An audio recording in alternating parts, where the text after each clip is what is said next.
Beaucoup pensent que c'est parce qu'on a fait les enfants, oui. C'est parce que le mariage est un champ missionnaire. Pourquoi Dieu vous a mis ensemble? Il a intérêt à ce que vous soyez ensemble pour accomplir ses desseins. Et c'est pourquoi quand les époux comprennent ça, ils peuvent avoir leurs problèmes d'hommes. Mais quand il s'agit des affaires de Dieu, ils vont s'entendre parce qu'ils ne veulent pas avoir des problèmes avec Dieu. C'est pourquoi quelqu'un qui n'a pas épousé la vision sera un problème. Oh, montez, vous descendez.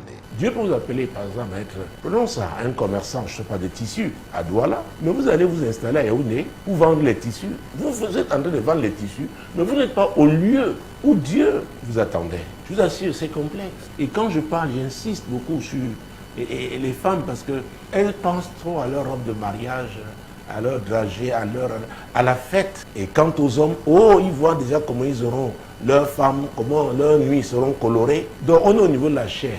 Vous voyez, la femme d'un côté, l'homme de l'autre.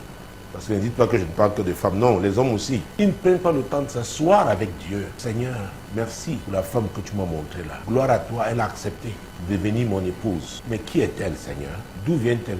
Sa famille. C'est très important. Pour ceux qui sont déjà mariés, ils doivent le savoir et essayer de corriger ce qui a corrigé. Pour ceux qui s'apprêtent à se marier ou qui aspirent au mariage, écoutez, quand Dieu vous donne une femme, quand Dieu vous donne un mari, vous êtes en alliance avec Dieu dans le cadre de ce mariage. Ce mariage est un mariage d'alliance. Parce que j'ai dit, le mariage est un champ missionnaire. Israël avait une alliance avec Dieu, mais Israël a transgressé cette alliance. Beaucoup pensent que c'est parce qu'on a fait les enfants, oui. C'est parce que, le mariage est un champ missionnaire. Pourquoi Dieu vous a mis ensemble? Il a intérêt à ce que vous soyez ensemble pour accomplir ses desseins. Et c'est pourquoi quand les époux comprennent ça, ils peuvent avoir leurs problèmes d'hommes. Mais quand il s'agit des affaires de Dieu, ils vont s'entendre parce qu'ils ne veulent pas avoir des problèmes avec Dieu. C'est pourquoi quelqu'un qui n'a pas épousé la vision sera un problème. Oh, montez, vous descendez. Et vous ne serez épousé la vision, ce n'est pas la crainte de l'Éternel. Et cette crainte de l'Éternel vous enseignera la sagesse. Au moment où l'ennemi vous agite, vous pouvez tout casser, vous allez vous calmer et dire, hey, je ne veux pas avoir des problèmes avec Dieu. Je sais que la femme qui me dérange là maintenant, c'est l'ennemi qui passe. C'est une servante de Dieu. Donc, ça ne veut pas dire qu'elle est pasteur, hein, ni prophétesse. Non, elle est servante de Dieu. Dans l'alliance, là, elle sert Dieu. Oh, l'homme là, ça ne veut pas dire qu'il est évangéliste ou apôtre, mais dans l'alliance, là, il est ton chef. Donc, tu sais que si les problèmes viennent de toi, tu as quelqu'un qui est au-dessus de tout le monde, l'Éternel. Donc, cette crainte de l'Éternel va enseigner au couple la sagesse. Pour ne pas soi-même détruire ce que Dieu a créé, ce que Dieu vous a confié. Ah oui, l'avenir, parce que la vision a à voir avec l'avenir. Ce n'est pas le présent. C'est bien vous montrerons les choses dans le futur. Il vous a appelé à les réaliser. C'est pourquoi quand vous êtes dans un mariage, vous savez que c'est Dieu. Oh, l'autre peut s'agiter à un moment donné parce que nous sommes des êtres humains. On peut ouvrir des portes. Et bon, c'est comme une sorte de rébellion. Vous allez seulement prier. Imaginez-vous, si vous n'êtes pas prêt à épouser un homme comme Josué, vous apprenez que votre mari est en train de suivre. Il s'est couvert de poussière. Parce que quelque chose ne va pas dans le ministère que Dieu lui a confié. Vous ferez exactement comme Michal. Michal avait reproché à David. Vraiment, il avait enlevé sa chemise, il louait Dieu. Il dit, mais écoute, tu n'as pas...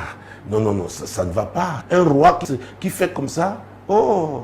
David a dit, c'est mon secret, c'est pourquoi Dieu m'a préféré à ton père. Je louerai toujours l'Éternel. Parce qu'elle avait épousé l'homme, mais n'avait pas épousé la vision. Et ça, c'est terrible. Et beaucoup peuvent croire que les femmes n'ont pas de vision. Non, Dieu a créé qu'à chacun, il a planté quelque chose dedans. Mais c'est que quand vous mettez ce que Dieu a donné à l'un à l'autre, vous allez vous compléter. C'est pourquoi il est important aussi bien pour l'homme que la femme de demander à Dieu, Seigneur, qu'est-ce que tu as planté dans la vie de la femme que tu me donnes là? Comment ça me sera nécessaire?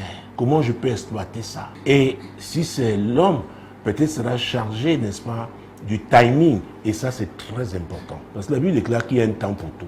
Dieu peut avoir planté beaucoup de choses dans votre vie, mais il faudra les utiliser au fur et à mesure. Sinon, vous pouvez avoir des problèmes parce que vous commencez à sortir des cartes que Dieu vous a données, alors ce n'est pas le moment favorable. Ceux-là qui aspirent au mariage, c'est encore le moment de se poser des questions. Si vous êtes fiancé, posez des questions claires après avoir prié à votre future épouse ou à votre futur époux. C'est important. Ce n'est pas n'importe qui peut être la femme de Josué.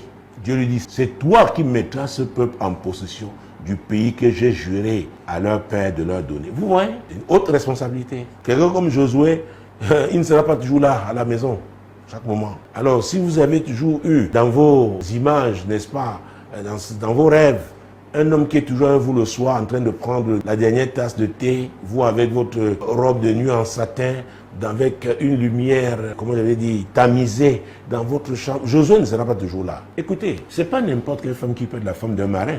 Les marins vont ils sont en mission dans le cadre de leur travail, et, leur emploi. Ils vont parfois des semaines, des mois. Si vous devez épouser un médecin, vous devez apprendre savoir qu'on peut l'appeler la nuit pour une urgence. Mais le plus souvent, à cause des émotions, à cause de ce que nous ressentons, à cause du désir ardent de pouvoir se réaliser, et comme disait une de mes filles, n'est-ce pas, que chaque femme veut avoir sa maison.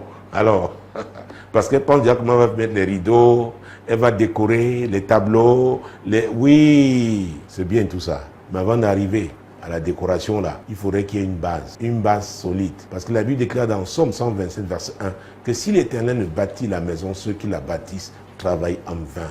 Il est important de recourir à l'Éternel pour avoir des informations sur celui qui va devenir votre époux ou alors votre épouse, sa famille. Ça vous permet de vous préparer. Et quand vous vous préparez, vous pouvez anticiper. D'autant plus que nous sommes conduits par l'Esprit de Dieu. Jésus peut être une femme. C'est une femme qui a créé la première radio chrétienne au monde, avec un puissant ministère de miracles. Donc tu vas épouser une telle femme, qu'est-ce que Dieu t'a dit? Parce qu'elle a une grande mission. Peut-être ton rôle, ce sera de la soutenir en backup. Peut-être ce n'est pas toi qu'on verra, mais tu seras derrière jouant un rôle important. Le rôle que Dieu t'aura donné. Parce qu'en plus, les gens veulent seulement qu'on les voit, qu'ils soient affichés. Qu'est-ce que Dieu t'a dit?